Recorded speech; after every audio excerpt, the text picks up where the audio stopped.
Hello and welcome back to Scratch Golf Academy. I'm Anthony Vessecchia. I'm a TPI certified golf fitness instructor. And actually, I hope you guys are all ready for the Masters this week. I'm excited to watch. Got one of my good amateurs in it, Noah Kent, so please watch out for him. I've worked with him since he's about 13 years old, so it'll be fun for me to keep an eye on him this week. Hopefully he does well. But I want to do some drills that are going to help the core, strengthen the core, and work on your obliques mainly when it comes to core. They are the muscles that help with rotation of the torso. But some of the drills that we'll also be doing, there'll be hip extension involved that'll allow you to get a little more of that extension through your swing. You know, hopefully with the rotation, you're getting it towards the target and not this way into early extension, but these drills will help with that. Please stay tuned, like, subscribe, comment, and hit that notification so that you do get all these videos as we come out. But stay tuned and I'll bring you those drills. So for this first one, it's gonna be an oblique kettlebell swing. On this one, we will be working a lot of hip extension. So when you do this, I'm gonna have a couple cues and things for you to focus on. I have a 15-pound kettlebell. You can go up to a 40, but I would suggest you start with the 5 or nothing and just swing your arms to get the motion down before you add weight into it. Like I said, grab the closest one. So you'll be in a lunge position. I'm going to turn and face you guys in a moment, but you'll be in a slight lunge position like this. My weight is on my lead leg. And from here, I'm going to swing over the trail leg and up. And then when I get to the position up, you'll notice I extend into that lead hip. All right. So you can kind of think of hitting a forehand and how you would be to get top spin on it when you're doing that in tennis, if you are a tennis player. But even in golf, you will get to extension in your hips. So this is a drill that's going to help with extension, but it's also going to help build the oblique muscles. So we'll hold it and we'll swing. You can hold it however you want. You can swing it that way too. All right. So if you notice, I'm going into extension through this lead hip. I'll turn to you now so you can see the way it looks. Squat, and I'm gonna go up. I'm not gonna keep dropping back to my front heel and then back to my front foot. I'm not gonna do that. I'm gonna stay up here, lunge, keeping still more of my weight on that lead leg, and I'm going to pop up and swing through. I would do 10 on one side, switch my stance, and do 10 on the other.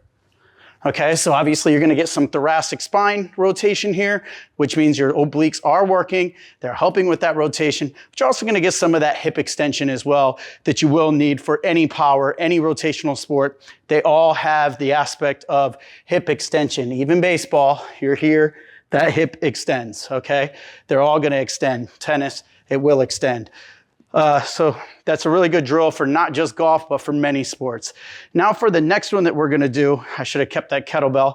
I'll grab a dumbbell for this one. I'm just grabbing a 10. Again, on this one, you maybe wanna do this drill with no weight the first time. This is a weighted separation. I'll show it to you without weight first. You'll lie down like this, and you're just going to rotate one way, and then back the other. I got my dog coming in to say hello, so I'll have to kick her out here, so I apologize for that. They can't see. Vi. Thank you. All right, now I'm gonna show you weighted. With the weighted, it does help you with rotation because your legs won't drag you, but you'll go here and then the other way. All right, so this is weighted separations. So you can see we're working our obliques here. And if you have a bad back or any issues there, be careful obviously with this. You may wanna take your movements very small at first, and then as you get loose or you just feel more confident, take it a little further. If you're fused in any way, obviously consult the physician before you go into these moves. I'll angle so you can see me more from this angle, but these are weighted separations. If you want to start also easier, you can put your feet down and just get used to doing it this way, but you will get more of an arch in your lower back by doing it this way. When you're here, it'll push your lower back into the floor a little bit more as you do those separations. Obviously, you can go further as you're better at it. How many do you do?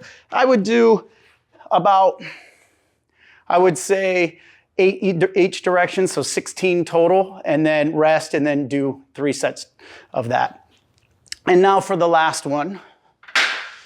This is going to be a kneeling oblique rotation. So we're going to be in a kneeling position. I just have a band tied up over here, and I'm going to rotate back and forth here. So I would do 10 of these, and then I would spin around and do 10 the other direction. So kneeling, banded rotations. The reason I like the kneeling one, it takes some of the hip out of play and forces more of it into your oblique muscles and into your abs. If you're standing up, you'll see a lot of rotation through the hips. So we're trying again, we're just trying to train right here in the oblique and build up that core. You will feel the glute on the side that your pull is coming from. So my anchor's there. This glute's gonna fire up so that I stay straight up and down and I don't pull myself over. So you will feel some glute engagement too, which is the king of the golf swing. So anytime we can get our glutes engaged during exercise, that is a good thing. So please like, subscribe. I hope you enjoyed these exercises. Incorporate them into your program. And I promise you, building this area up will give you more stability in your core and allow you to hit the ball further because of the power you generate when you do rotate.